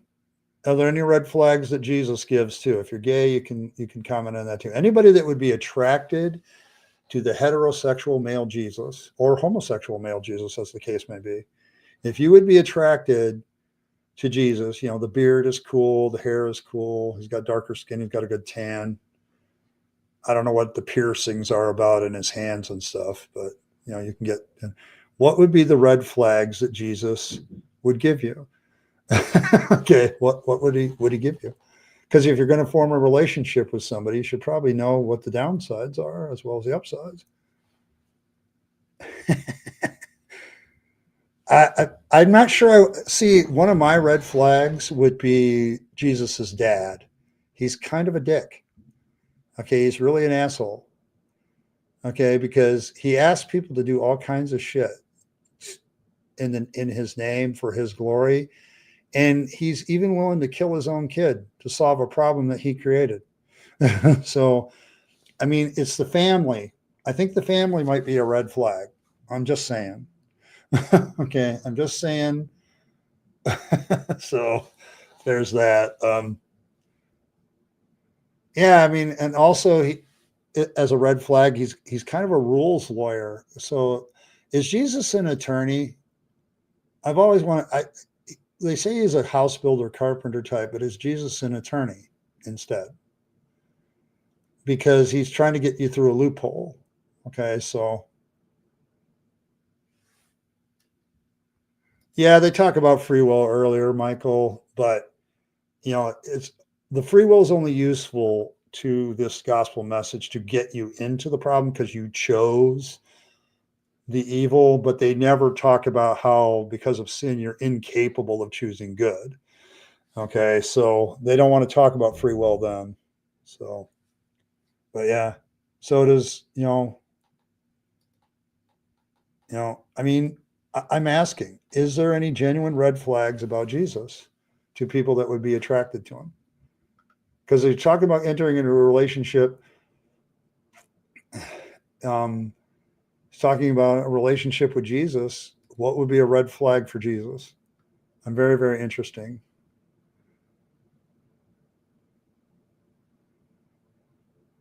I like the company of men, maybe a bit full of himself, though. Oh, Earl has a few. Okay. Turning over tables, anger management issues. His dad is God, nepotism is cheating the system, holes in his hands, using holes for something.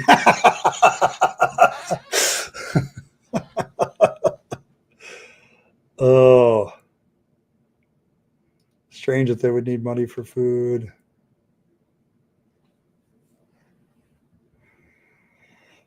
Oh, hot, hunky Jesus. Yes, he is.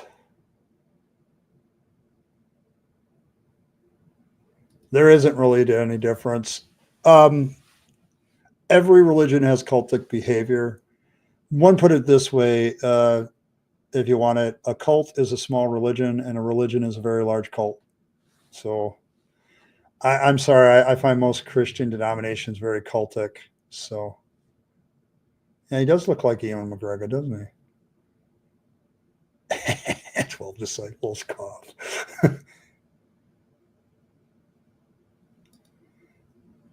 Yeah. Okay. So red flag is his arrogance. Like he really does seem to believe his own press. I think that would be. He does talk arrogantly. Big Cal, thank you very much. I appreciate you. I appreciate everybody appreciates what I do. I'm trying to get better at it. Um, so I don't know. There's that. Yeah, eating his flesh and drinking his blood might be a red flag. That might be one. Let's see, stalking, water sports, necromancy, unlicensed doctor. Oh, I will have to do a stream someday of just a random one at some point about what red flags do God, Jesus, and the Holy Spirit give you. I'm sure that would be legion. His mom was raped by God who didn't stick around. Mommy and daddy issues. Yeah, that could be it too. Um, and metaphorical cannibalism, blood drinking never hurt anybody. Oh my God. Real not all. And I can only have one of those in my house. It's kind of a bad blow to all the other guys you want to have a relationship with, isn't it? Oh,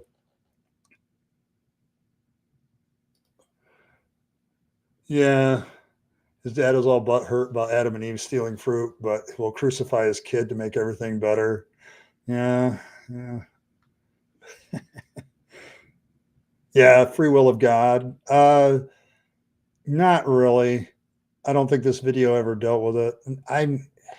Is God really free? Is a girl? I don't think an omnipotent God actually has any free will. They're stuck. So, which is another weakness. Yep, decent brilliant parties. There's the positives. Okay, because when they ran out of alcohol, he made some more. So that is a positive. You could. I mean, I think he's one of those people with a lot of red flags you could situationally use. Uh, Good parties, can produce food when it's needed. Um, I mean, this is the real practical superpower of Jesus. Being able to bring more alcohol and food to the table. Might keep him around as a friend for that. I just don't know I want a relationship with the guy. Keeping a casual friendship so he could show up. Yeah. Yeah, I mean, you have time for yourself. I mean, that could be a red flag or though, it's allegedly that he went 40 days fasting. He was by himself. So is that really what happened? So, well, there's that.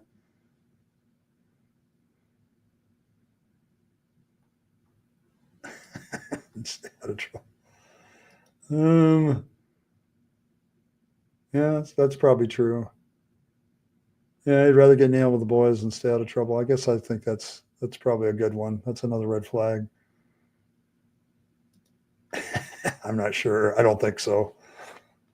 But I tell you, you can't find any redeeming qualities. Not even the wine and food stuff is a redeeming quality for you. I mean, think about it. You're on a date, you run out of wine, poof, bottle right there. You know, I don't know. And the Holy Church, he doesn't pay his child support. Okay.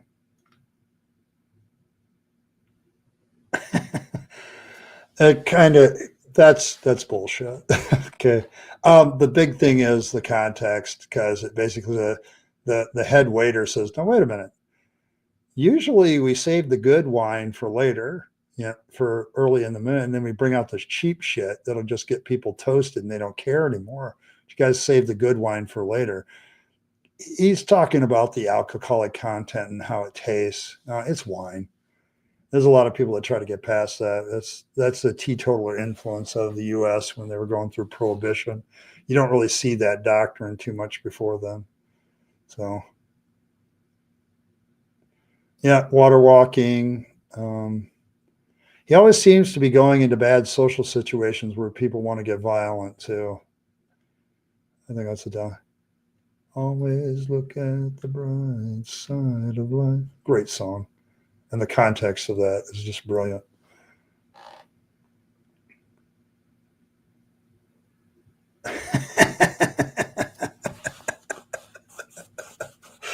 So he's a dine and dash kind of guy. There we go. Takes off. So he's a deadbeat. Okay, fair enough.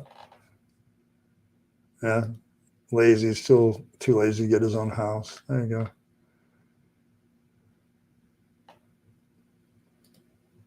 Yeah, if you have to say, trust me, that might be an indication that you shouldn't trust them. You're more than welcome, Earl. It's hilarious. I love it. I mean, this is though a thing, though, guys. If you can like pull food and wine out of your ass, one, you don't have to worry about food and wine or drink. And if you can do it a bunch where you're going to do a surplus, you can sell it off and make money. I mean, he does have a good business plan here when you pull shit out of your ass. Okay, so hey, Native, having a little fun right now. No, yeah, they really couldn't stop it from fermenting. So yeah, you put that shit around.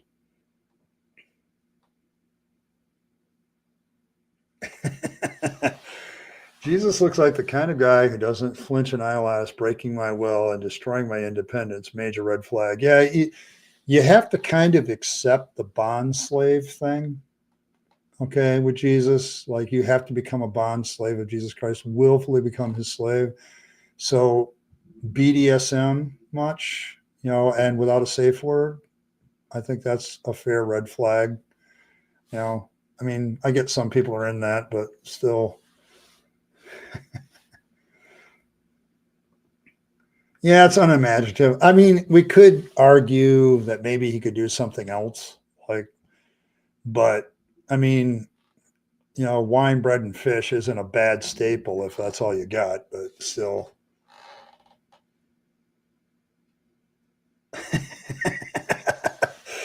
You looked into too many cult leaders and found some similarities with Jesus? Shock, surprise. I am. I'm glad you're good. I'm doing well myself. The real question, though, is does he wear socks with those sandals? That's the real, that would be a fashionista's faux pas thing. I mean, does he wear socks with the sandals? And he does wear a dress. So you might be dealing with somebody that's transitional. So, it's not a necessary red flag for some, but something to consider based on your preferences. So I don't know. I mean,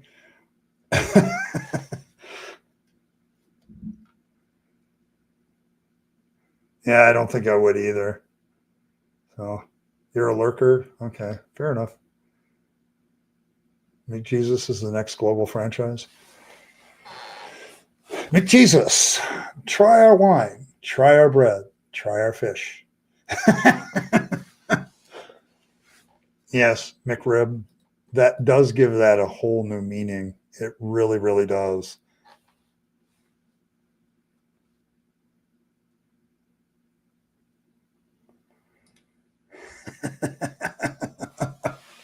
Yeah, see, the biggest red flag to me, Earl, is his dad. Do you really want to live with that shit? Yeah, I mean, it's like, yeah, dude, you got to get away from your father. Okay, your father's a real asshole. So,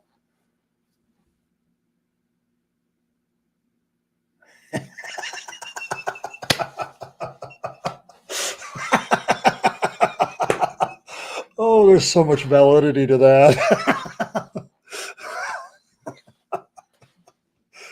Oh man. Oh wow. I don't know. Um, if it, like I said, if you're a woman interested in Jesus and you're also a fashionista, I think he would have to have his sandals match his other accessories in order for that person to even consider it. Otherwise, it might be a red flag. It might be a red flag.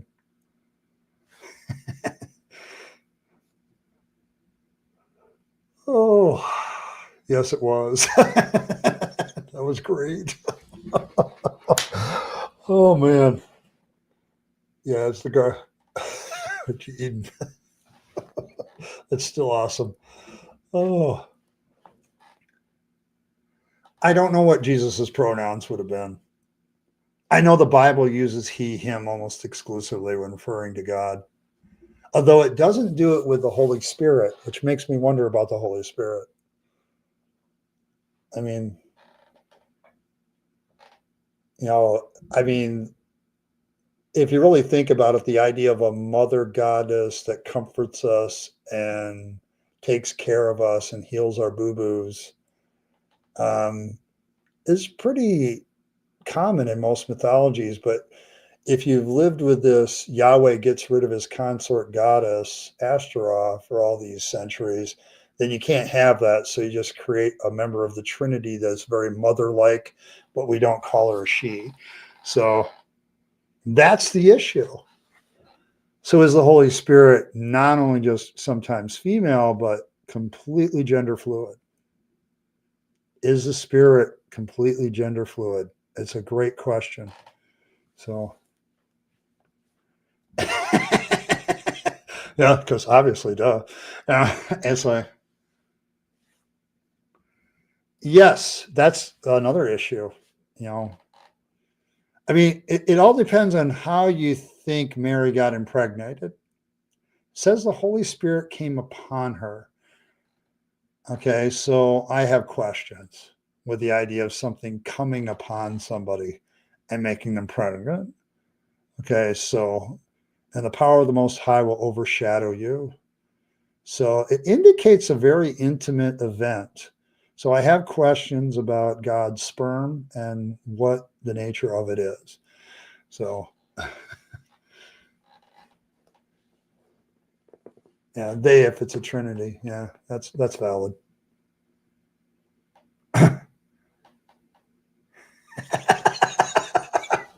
Ooh, see all that.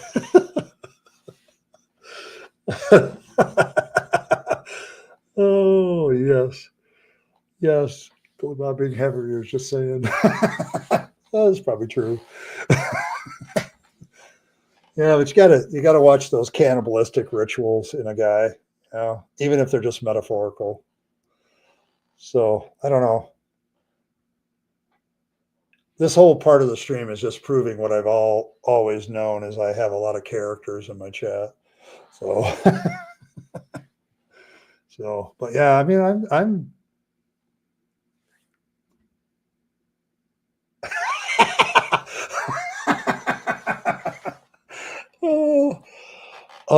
well, um, biblical porn. What would that be under? Cosplay and BDSM, definitely. You'd have to tag it with both those. Not that you know, though. I don't know either. Not that I would know either, but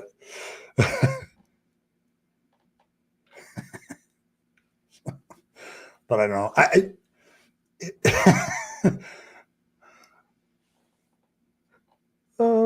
Could say, wouldn't say. Yeah, Rule 42. So, but yeah, I see. I don't know, but I there's different categories you could file it under: cosplay and BDSM for one.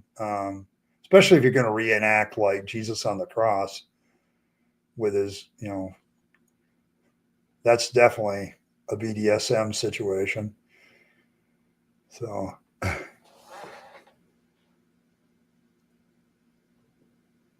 yeah, he does keep, because whether or not you're in a relationship with him seems to be, like if he puts his relationship status with you on Facebook, it's in process. So, so there's never any commitment, is there? So, yeah, that's hilarious.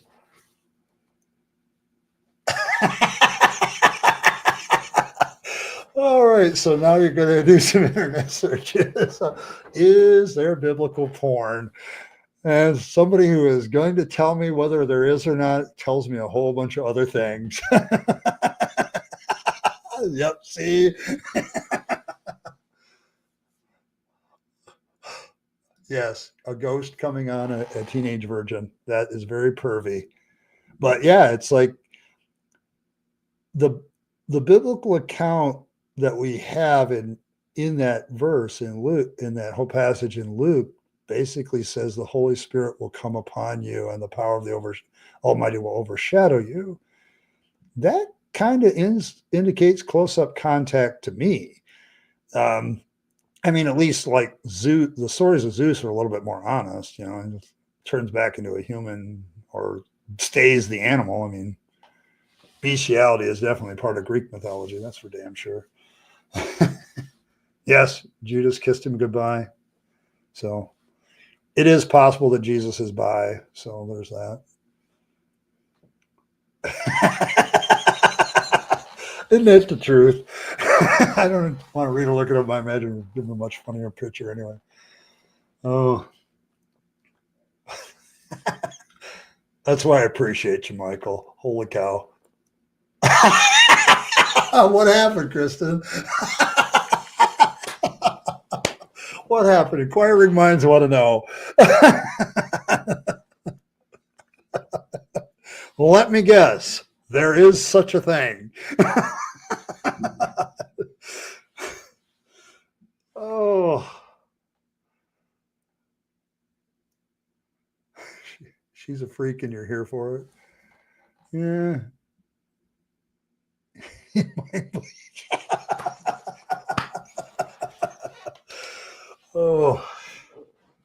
Oh man, one of my favorite moments in all of streaming history is making Earl turn red on one of the streams I was on. Still one of my favorite moments. Oh man. But yeah, I'm asking the question because this guy ends with this whole idea of you need to enter into a relationship with God through Jesus Christ, and you have to have a relationship with Jesus Christ. And then later on, the Bible talks about a relationship with the Holy Spirit. And I want to know if there's any red flags to this relationship. And I have been immensely satisfied. All the red flags that you guys have put up are definitely legit. And so, I mean, if we put a review on the gospel presentation, we'd have to say lots of red flags about this relationship that they're offering. If it's like, so yes, it was great. It was a great stream. Yeah, but it was a funny moment. You're a little bit late. We did a birthday stream with Earl, and we did make her blush, and that was hilarious. So we have finally found the true purpose of the Bible.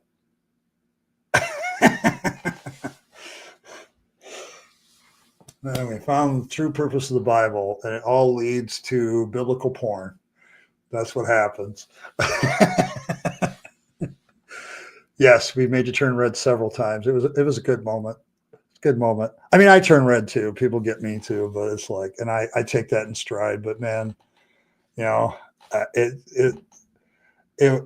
it was a good time, Earl. I had fun. I mean, you didn't do that, but I had fun. Yeah. So it was just it was a better moment than I've gotten in most years.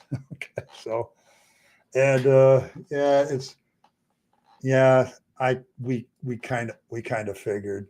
Yeah, so you've lost the ability to blush at this point. Yeah. Not quite for me. Not quite for me. Have a few moments. All right, let's get, that's the end of the video. Let's get him off of here. I mean, I'm sure somebody's attracted to that Jesus. That Jesus is very stylized with nice abs and all that.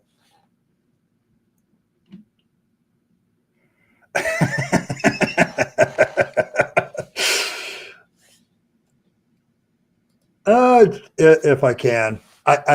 The problem with tomorrow night is I got to work, so I might be able to stop by for a little while. So I'll check you both out and see what you're doing.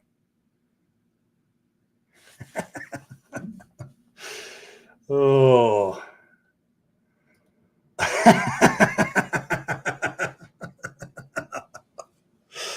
Oh, 5 p.m. Okay. I'll let you know.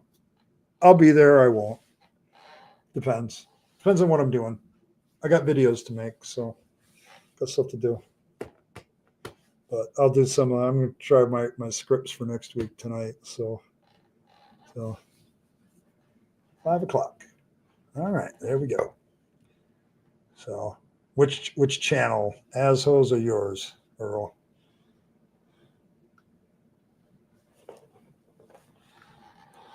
So,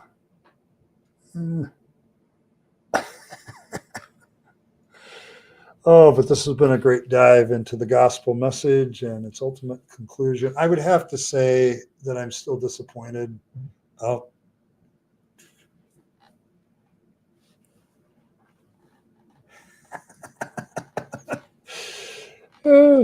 No, nope, I did not. I did not do that. Yeah, just send me the link, message me, give me the link, and I'll pop in maybe for a little bit. But it's a work night, so I tend to do other things to get ready. And we've just spent almost 2 hours debunking that whole idea. So I'll let that one go, but because I'm about to close.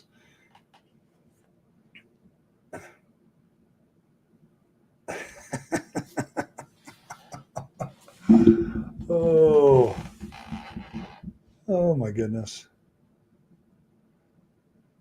All right. Yeah. But yeah, I don't know. Nope. No. So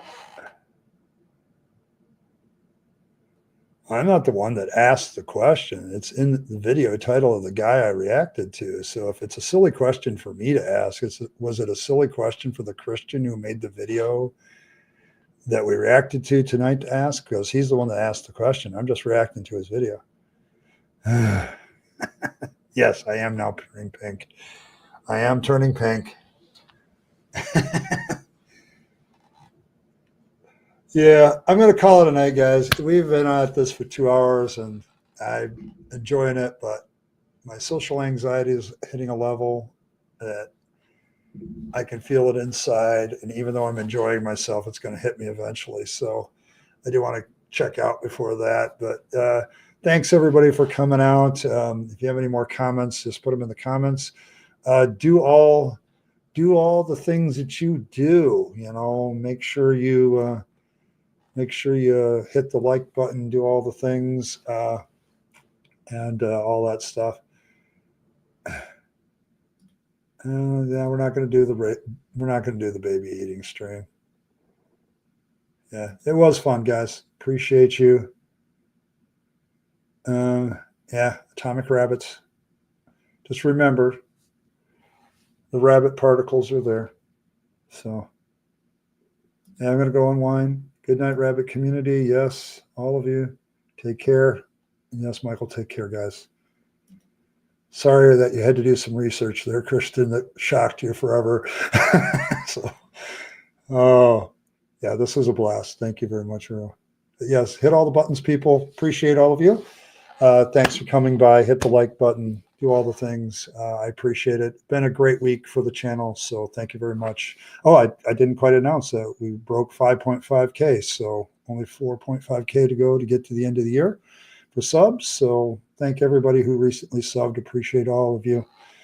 But thanks to all of you for coming out. And as always, live your best life. You only get one go around and then it's over. So you want to take all your time, money, and opportunities and spend them on things for yourself, the people you love and care for, and to make this a better world. You'll be happier if you do. And don't waste them on the trappings of religion and faith, because that's a dead end. I speak from experience. And as always, thanks for stopping by, everybody, and I'll catch you next time.